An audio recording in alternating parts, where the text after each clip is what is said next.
Certain characters, such as Dracula, are literally immortal. Others, though not truly immortal, perpetuate through human culture in a way that seems endless, such is the case with Dracula once more. However, another such figure arises from China, the Monkey King, Sun WuKong.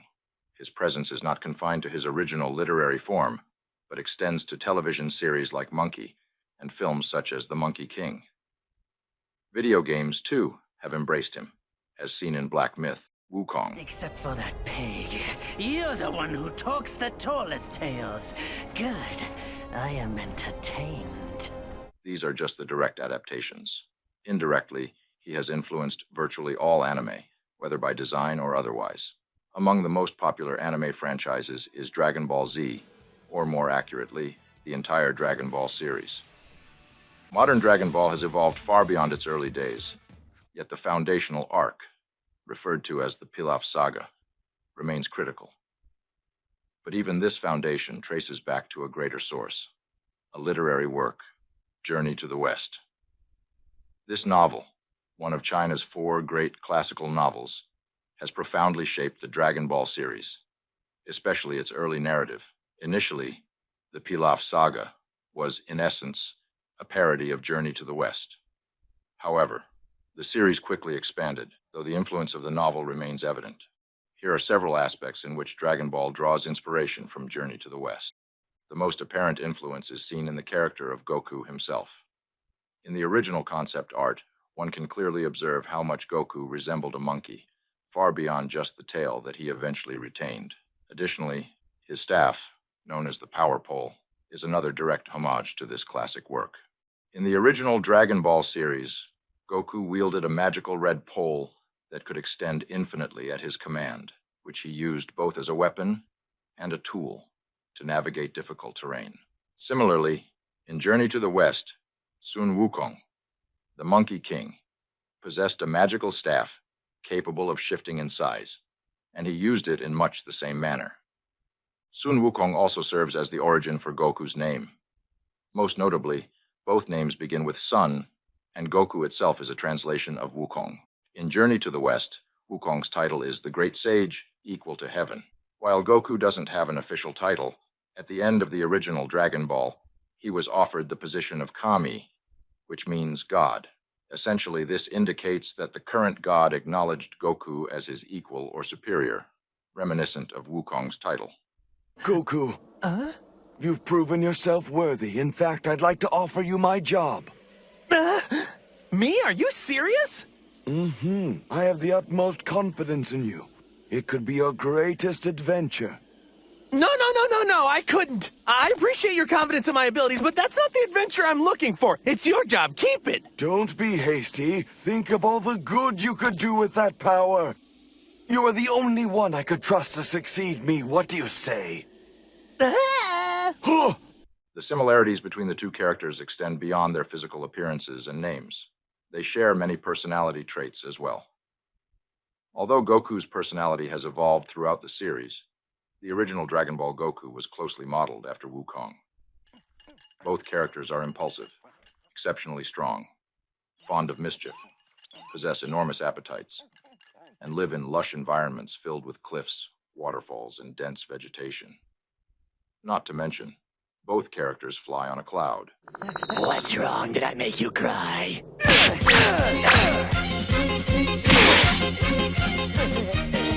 Your bodies are soft and fragile, hardly suitable for fighting. Not perfect for pain. Additionally, Goku can transform into Uzaru, a giant werewolf-like monkey, while Wukong also has the ability to transform, sometimes becoming a much larger and more monstrous version of himself. Another key character from Journey to the West is Pigsy, a shape-shifting, pig-like figure. This character is mirrored by Oolong, the mischievous shape-shifting pigman in Dragon Ball. Pigsy's origin story in Journey to the West involves him disguising himself as a handsome human, marrying a woman, and then dropping the disguise, leading to a confrontation with Wukong. Afterward, Pigsy joins Wukong's journey, divorcing his wife in the process. Similarly, Oolong's backstory involves him terrorizing a village by shapeshifting and kidnapping daughters to serve him, even desiring to marry one in particular.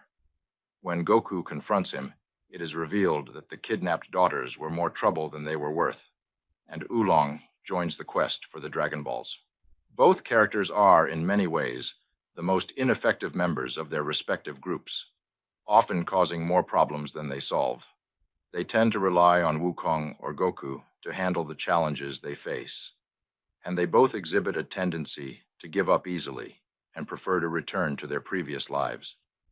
Additionally, Oolong was the first to join Goku after the quest began, just as Pigsy was the first to join after WuKong. Another member of the group in Journey to the West is Sandy, a demon who lives in a river. While he is the least similar to Yamcha, Sandy, like Yamcha, is a member of the group and was able to best WuKong in combat during their first encounter, despite being weaker overall. Both characters also serve as the straight man in their respective groups.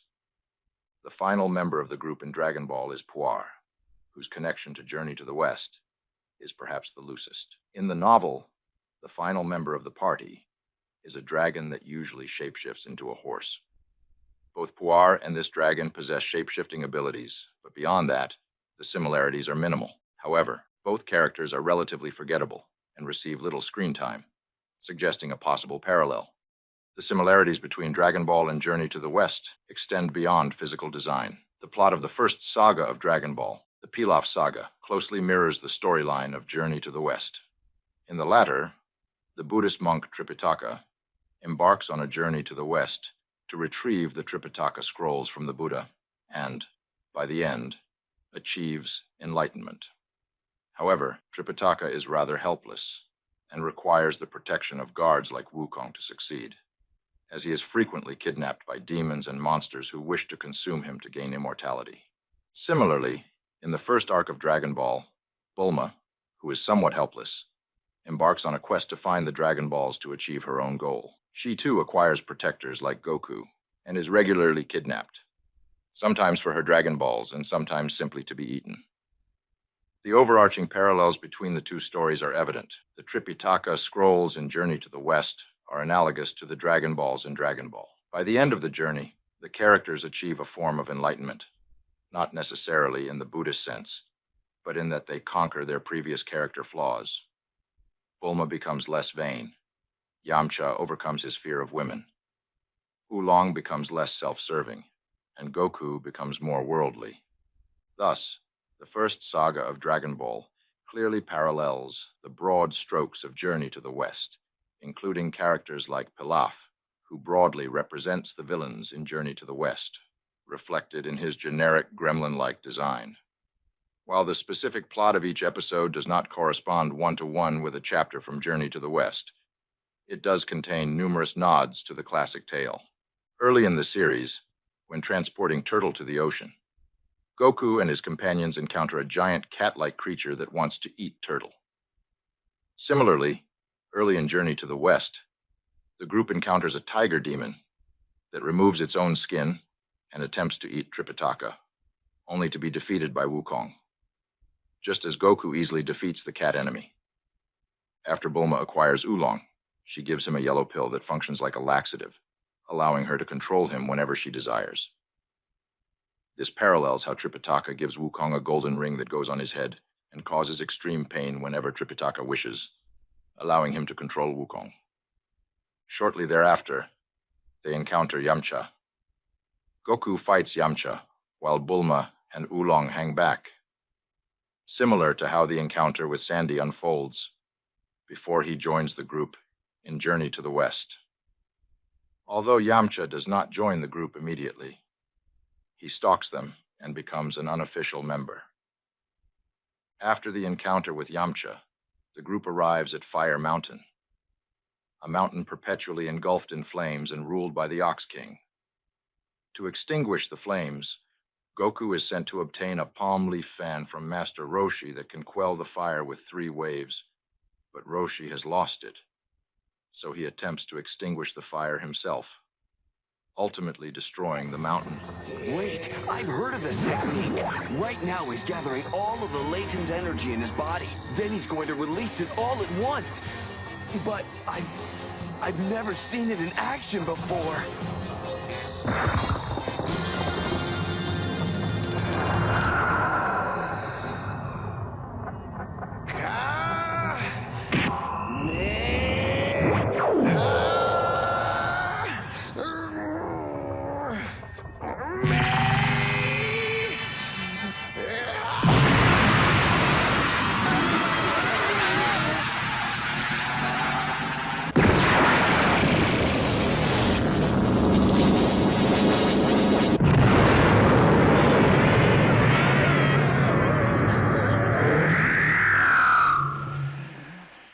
Oh, I'm pooped. Wowie.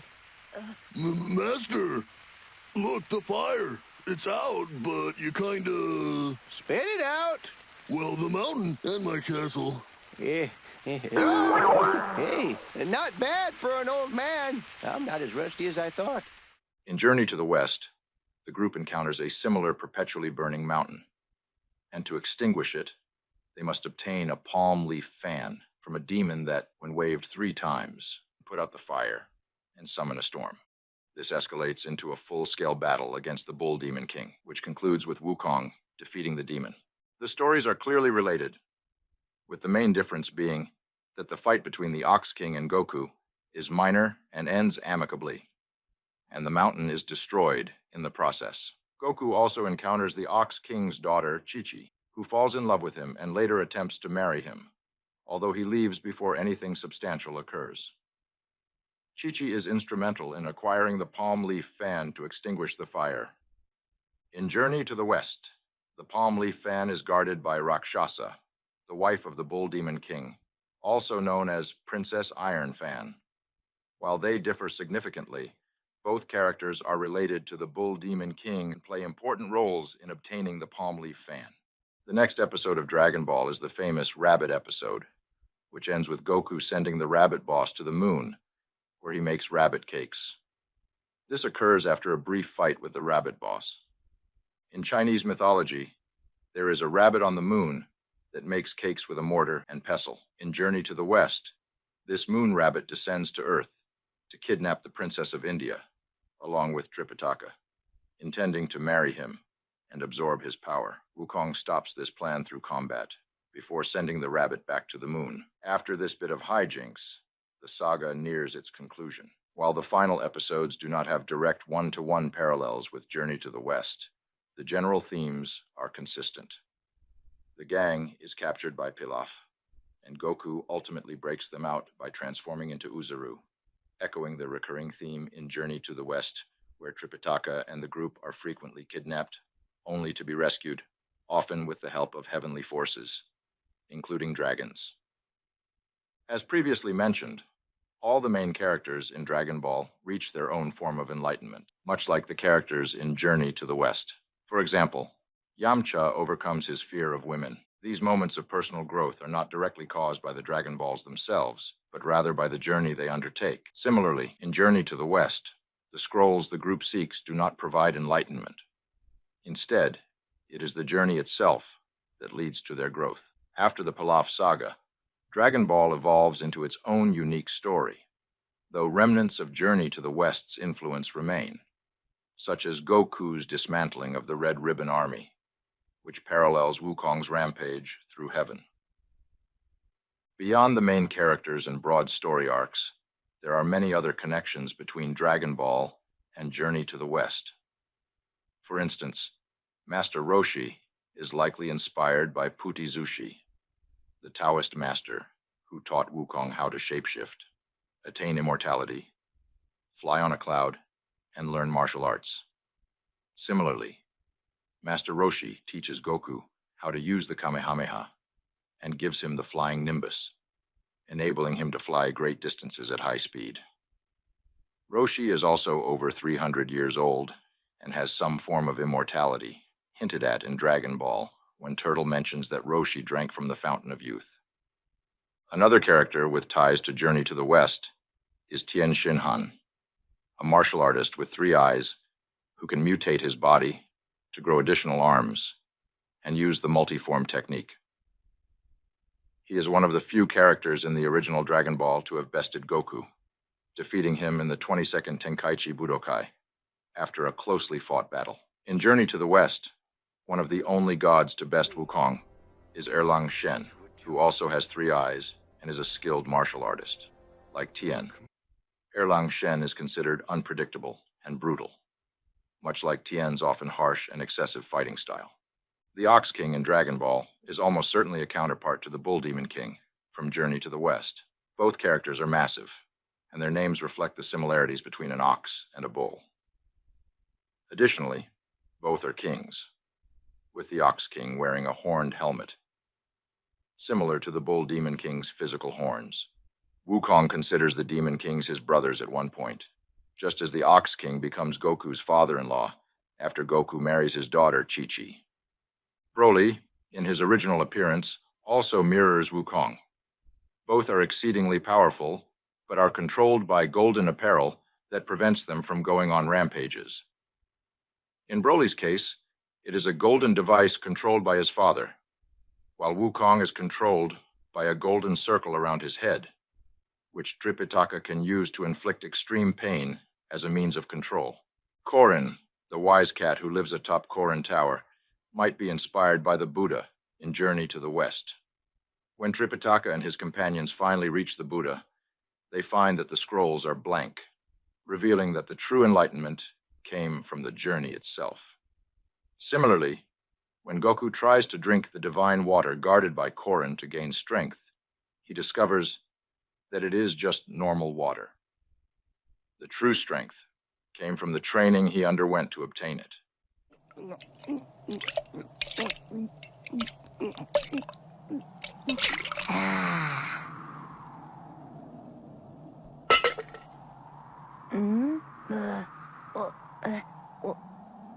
Corin, I don't get it. I don't feel any different than I did before. That's natural. You feel exactly as you should after drinking tap water. What? Tap water? But it's supposed to be special. Yeah, well, not really. See, you gain strength by working hard to get that bottle. Climbing up and down the tower increased your endurance. Learning to anticipate my actions sharpened your mind, and taking that bottle away from me increased your speed. So see, you've tripled your strength since you arrived all by yourself. The Buddha resides in the Thunderclap Monastery, often depicted as a temple high above the clouds, much like Korin's tower, which is also far above the clouds. Other small connections include the Senzu beans, which may be inspired by the pills of immortality that Wukong eats in heaven. These pills grant immortality to whoever consumes them and instantly sober up the drunk Wukong, similar to how Senzu beans completely restore a person to full health. Additionally, the spaceship pods used by the Frieza Force resemble eggs, with proportions similar to an egg's albumin and yolk, and are made of a material that looks like stone, although it is actually some kind of space metal. Wukong himself hatches from a stone egg, mirroring these spaceship pods. It's important to note that Journey to the West is not the only influence on Dragon Ball. For instance, Frieza was based on real estate speculators, whom series creator Akira Toriyama described as the worst kind of people. Oh yes, he was quite the stubborn one at first, but it wasn't too long before he was willing to talk. We simply had to start killing his friends one by one. What? After that, he was a regular wellspring of useful information. Other characters were inspired by standard Chinese or Japanese folklore, as well as other movies, mangas, and television shows. Dragon Ball would go on to inspire countless other works, including virtually every shonen anime that followed, and even non-anime media like the Matrix trilogy. However, the original spark that ignited Dragon Ball was undeniably Journey to the West. Definitely Journey to the West. Not the Wizard of Oz. Now fly! Fly!